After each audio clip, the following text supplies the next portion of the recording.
Всем привет! Мы продолжаем обучение по ремонту холодильников, и сегодня у нас выпуск будет о капиллярной трубке и проблемах, связанных с капиллярной трубкой. Я сегодня расскажу, что с этим делать и что такое вообще капиллярная трубка, для чего она нужна. Получается, если бы в холодильнике ее не было, то тогда у нас бы происходила просто циркуляция хладагента по кругу, и не было бы зоны низкого давления, не было бы зоны высокого давления. Таким образом у нас бы не было ни конденсации, ни испарения. В общем, и холодильник как таковой он не работал бы. Значит, поэтому у нас в этот контур вводится приблизительно посередине капиллярная трубка. И капиллярная трубка у нас посередине контура, она создает сопротивление. Создает сопротивление. И таким образом у нас получается, что вот эти вход-выход с компрессора, после входа у нас, то есть после выхода у нас создается зона высокого давления, в которой происходит конденсация, и перед входом в компрессор у нас создается зона низкого давления, где у нас происходит испарение хладагента. И вот капиллярная трубка наша, она тоненькая, она там 0,7 мм, 0,6, там 0,8, вот, и очень часто она забивается. Часто забивается, бывает, что забивается вообще наглухо, как бы на 100%. А бывает, что образуются на ней какие-то отложения, которые как бы полностью ее не забивают, но как бы изменяют ее характеристики технические, то есть сопротивление, величина сопротивления увеличивается. И это именно сопротивление, потому что люди очень многие мне пишут, что вот ты не холодильщик, там, ты там пишешь какой-то бред, что в капиллярной трубке происходит дросселирование хладагента. В общем, ребят, что я вам скажу, что я действительно не холодильщик по образованию, но как бы для того, чтобы думать головой и разбираться в каких-то вещах, не обязательно прям получать каждое там образование где-то, можно просто подумать. И насчет дросселирования я вам скажу, что дроссель, как бы, он переводится как сопротивление, то есть процесс дросселирования, такого нету процесса, нету, не может быть, это какой-то, не знаю откуда вы это берете. В общем, какие способы борьбы с забитой капиллярной трубкой? Получается, что есть такой способ, который люди очень многие рекомендуют, и мы поначалу тоже им пользовались, пробовали это все делать, но как-то не впечатлило, не понравилось. Это прочистка, это пробивка капиллярной трубки.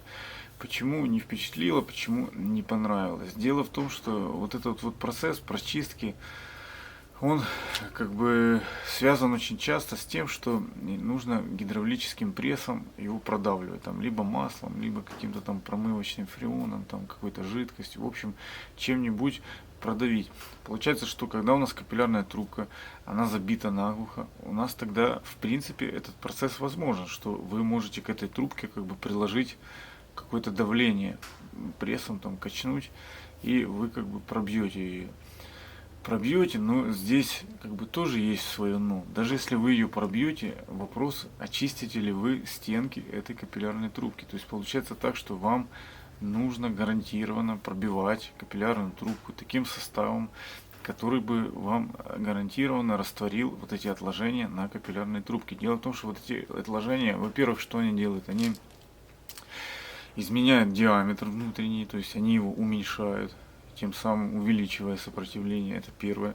И второе, что они изменяют шероховатость поверхности. То есть если у нас поверхность нашей медной трубки, она изначально с завода идет такая гладенькая, то со временем она начинает там обрастать, нарастать, и изменяется шероховатость. То есть и она из гладкой становится такой бугристой, с какими-то наростами. И в этом месте происходит у нас завихрение жидкости, увеличивается сопротивление. Увеличивается сопротивление, изменяется характеристика. И даже если вам удастся ее пробить, то я сомневаюсь, что вам удастся отмыть вот эти стенки на 100%. Но, по крайней мере, это такая заморочка, которая очень много можно потратить на все это времени. И неизвестно, получится ли у вас вообще, будет ли у вас такой гарантированный результат. Значит, что же делать? Делать лучше капиллярную трубку эту менять. Лучше менять ее. Лучше всего, самый оптимальный вариант, если вы занимаетесь ремонтом холодильника, вы себе покупаете бухту вот этой капиллярной трубки, самый оптимальный размер, по-моему, это экспериментальным путем мы подобрали, это 0,7 диаметр, Есть программы для подбора капиллярных трубок, но это отдельная тема для разговора. Я вам скажу так, не надо вам никакая программа, никакой подбор. Берете капиллярку 0,7, длина 3 метра и все. И ставите на все холодильники, неважно какой там 600, 134, 0,7, 3 метра и все. И будет все нормально работать и все будет хорошо. Теперь по поводу того, какие у нас бывают случаи вообще с заменой капиллярки, как бы не всегда все это происходит просто как бы и безболезненно. Самый, конечно, хороший вариант, самый удобный, это когда вот современные наши холодильники с нижней морозилкой, и обычно у них испаритель морозильной камеры, это железная трубка. Железная, потом идет такой переход на медь, как бы более тонкого диаметра, и потом уже в эту более тонкую медную трубку уже подпаивается капиллярная трубка. Ну, здесь замена происходит как бы вообще без никаких проблем. Если у вас старая капиллярная трубка, она находится у нас там где-то в утеплителе, где-то там задули ее этим цепентаном, как бы ее не надо доставать, не надо ее выковыривать, не надо там ничего мерить, никакие диаметр, длину, ничего этого вам не нужно. То есть вам что нужно? Взять какое-то шило, проколоть отверстие из морозилки туда к конденсатору и все, протащить туда капиллярную трубку и подпаяться к испарителю морозильной камеры, а там подпаяться к фильтру. Значит, это самый простой такой вариант. Но не всегда такой вариант простой возможен. Какие у нас еще бывают варианты? Еще бывают у нас варианты такие, когда капиллярная трубка у нас идет в испаритель, который из себя представляет не просто трубку, а такой как бы готовый испаритель, как бы алюминиевый, вот, которые часто идут на холодильниках с верхней морозилкой. И в таком случае подпаяться туда очень сложно. Очень сложно. Получается, первая как бы проблема, что тяжело найти вот этот вход капиллярной трубки, где она находится. Потом, если даже там этот вход, например, нашел, то подпаяться к самому испарителю это крайне сложно. Крайне сложно, и даже если у вас есть там вот этот Касталин там 192, и вы можете паять алюминий, ну вот именно саму капиллярку впаять туда, в испаритель, ну не всегда получается. Значит, что в таких случаях делать? В таких случаях лучше оставлять кусочек старой капиллярной трубки. Оставляйте кусочек старой капиллярной трубки, ну вот мы делали так, что оставляем там, ну, 10 сантиметров, там, 10-15 сантиметров оставляем. И обычно вот этот фрагмент, последний, вот, он не забит. То есть там проходимость присутствует.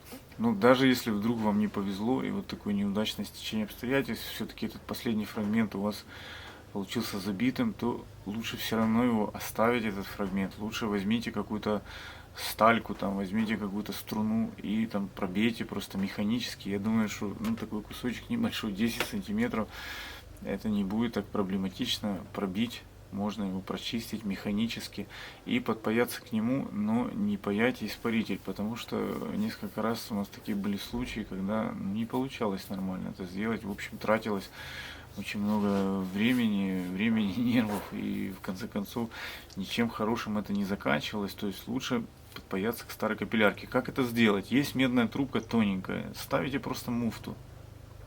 Две капиллярки через муфту соединили, запаяли, все. Единственный нюанс, который вот нужно при этом учитывать, что нужно паять, не перегревать капиллярную трубку. Это очень важно. Почему? Потому что металл тонкий, и если ее перегреть, то как бы пропадет вот проходимость, это, то есть капиллярная трубка перестанет пропускать, как бы, ну, она будет такая, как забитая. То есть поэтому, когда паяем очень аккуратно, греем, ну, чуть-чуть, совсем чуть-чуть, такими точечными прикосновениями горелки, очень важный момент. Но вообще, в принципе, вот это соединение капиллярной трубки, оно возможно, оно делается, и я вам скажу даже, что их можно даже этих стычек делать несколько, и как бы это никак не влияет в каком-то плохом смысле на работу холодильника. Мы делаем это постоянно, соединяем капиллярные трубки, и все нормально, все хорошо заканчивается. Теперь следующая ситуация, это у нас холодильники такие, тоже вот очень часто задают вопрос, когда идет капиллярная трубка у нас в обратке.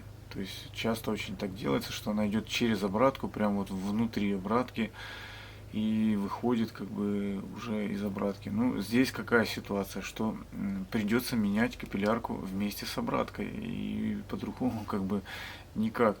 Можно этот вывод потом сделать, вывести можно капиллярную трубку наружу, ну прям у испарителя.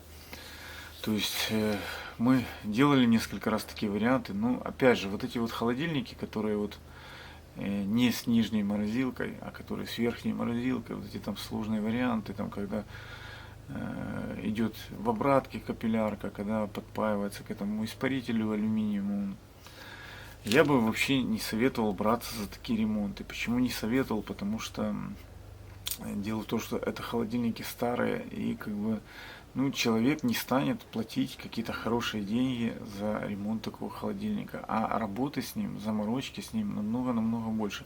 И все почему-то думают, как бы, ну, наоборот, все думают так, что если холодильник старый, то его ремонт как бы стоит там очень дешево. Но на самом деле это не так. Если какая-то старая там развалюха, и вот в таком случае, вот когда с этим с верхней морозилкой, то ремонт намного сложнее, чем холодильник с нижней морозилкой. И поэтому получается такая ситуация, что ну как бы нету смысла его чинить, нету смысла. Почему? Потому что очень дорого получается. Получается очень дорого, может быть дешевле или проще купить просто БУ какой-то рабочий холодильник посвежее, чем вот довести до ума вот этот старый. Поэтому вот какой вывод с этого всего как бы я делаю, какой результат, что лучше всего капиллярную трубку менять. То есть покупайте моток новой капиллярной трубки. И если у вас есть подозрение, что с ней что-то не так, значит просто меняйте. Я, например, проверяю для себя не по каким-то косвенным признакам. Я проверяю просто-напросто механически вот эту проходимость капиллярной трубки. Как я это делаю? Значит, первое, что когда я подхожу к холодильнику, вот я еще ничего не знаю, первым делом я туда ставлю, конечно же, клапан шреддера. Ставлю клапан шреддера, и первый тест, который я делаю, тест на герметичность системы. То есть нагнетаю давление 10-12 атмосфер, дальше смотрю, жду. По показаниям манометра, как бы в зависимости от того, там падает, не падает, я делаю вывод для себя. Вывод номер один, есть ли там утечка. Это первое, что мы можем сделать. Дальше второе, что мы можем сделать, мы можем капиллярную трубку срезать возле фильтра и так же само нагнетать туда давление. Включаем компрессор, нагнетаем давление. Кусочек капиллярной трубки, который торчит из фильтра, мы его можем зажать зажимкой, плоскогубцами, там чем-нибудь. А тот, который идет у нас от испарителя морозильной камеры, мы оставляем свободным, оставляем срезанным и смотрим, как бы, как он дует. Получается, что если капиллярная трубка нормальная, в нормальном состоянии, нормальная у нее проходимость, пропускная способность, то тогда при нагнетании давления, с увеличением давления, поток воздуха с этой капиллярной трубки, он тоже увеличивается. Он увеличивается, нарастает этот звук, нарастает свист. Ну, в общем, как бы становится понятно. Если капиллярная трубка забита частично, то в какой-то момент вот этот поток воздуха, он как бы останавливается. Он останавливается, доходит как бы до определенного такого расхода воздуха, и дальше он не растет. Ну, в общем, вы как бы поймете, что так, что не так, как бы. Но вот так механически проверить, это вполне реально, вполне возможно. Если у вас есть какие-то сомнения, лучше ее заменить. Получается, что 3 метра капиллярной трубки стоит недорого, она стоит там около 10 гривен за метр, это там 30 или 40 гривен, там делается все это просто, делается все это быстро, но новая капиллярная трубка, она вам даст гарантированно нормальную работу холодильника, потому что даже вот эти вот наросты, даже вот эта вот измененная шероховатость внутренней поверхности капиллярной трубки, она нам даст повышенное сопротивление, и она нам даст перекос в какую-то сторону. В общем, холодильник этот нормально работать не будет. Поэтому капиллярную трубку советую всегда менять. И за старые какие-то холодильники, там очень сложные, просто не браться. И все, и будет все хорошо. В общем, все, всем пока, подписываемся на канал, пишем вопросы, все, до новых встреч.